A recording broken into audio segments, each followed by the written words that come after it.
इस समय जो रेवेन्यू है वो 43% वो टूरिज्म से आता है। हमारे पास बहुत सारी ऐसी जगहें हैं जहाँ पे और भी सुंदर जगह है। एक वैज्ञानिकता जिसे हम कह सकते हैं, ज्योतिष का एक हब माना जाता था उत्तराखंड। उत्तराखंड को ईश्वर ने बहुत कुछ दिया है और हमारे पास वो चीज़ें हैं जो विश्व में बहुत कम जगहें होती हैं जहाँ इतना कुछ होता है।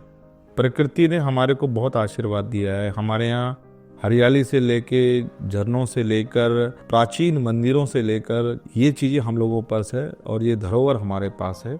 और उत्तराखंड में जो इस समय जो रेवेन्यू है वो 43% वो टूरिज्म से आता है। हमारे सरकार जो है वो टूरिज्म से जब इतना पैसा कमाती हैं तो उसको कम से कम और जगहों को भी डेवलप करना चाहिए, कहीं एक ही जगह को फोकस ना करते हुए।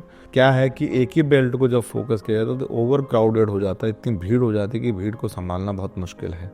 हमारे पास बहुत सारी ऐसी जगहें हैं जहाँ पे और भी सुंदर जगहें, बहुत प्राचीन मंदिर और जगहें हैं, लेकिन इसका भी कम से कम एक एडवर्टाइजमेंट होना चाहिए, इसके बारे में भी विज्ञापन होने चाहिए। बस क्या है कि कई समय से एक ही जगह का बहुत प्रचार प्रसार हो रहा है, वो ठीक है। दूसरा, हम ये कहते हैं कि 43% तो ये हो गया, पर हमारे जो स्थानीय जो चीज़ें थी, हमारे जो मूल चीज़ें थी, हमारे ऑर्गेनिक जो फूड थे, इस पे कोई डेवलपमेंट करने के लिए कोई नहीं सोच रहा है। हमारे यहाँ जो एक वैज्ञानिकता जिसे हम कह सकते हैं, ज्योतिष का एक हब माना जाता था उत्तराखंड, इस ज्योतिष पे भी कोई बोलने वाला नहीं है। हम तो चाहते थे कि उत्तराखंड में एक ज्योतिष विश्वविद्यालय खुले जिसमें पूरे विश्व के लोग ज्योतिष सीखने के लिए आएँ, क्योंकि यह जगह जो है वो ज्ञान देने वाली जगह रही है। तो यहाँ वो चीज़ें होनी चाहिए जिससे लोग ज्ञान अर्जित करें। ये खाली घूमने फिरने की जगह नहीं है, ये देवस्थली है।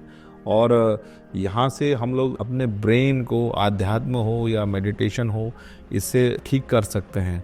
लेकिन आजकल के समय में सरकार इसका बस कूड़ा कचरा करने पे लगी हुई है। टूरिज्म को बस पिकनिक स्पॉट टाइप का बना दिया। ये पिकनिक स्पॉट हमारा उत्तराखंड नहीं है।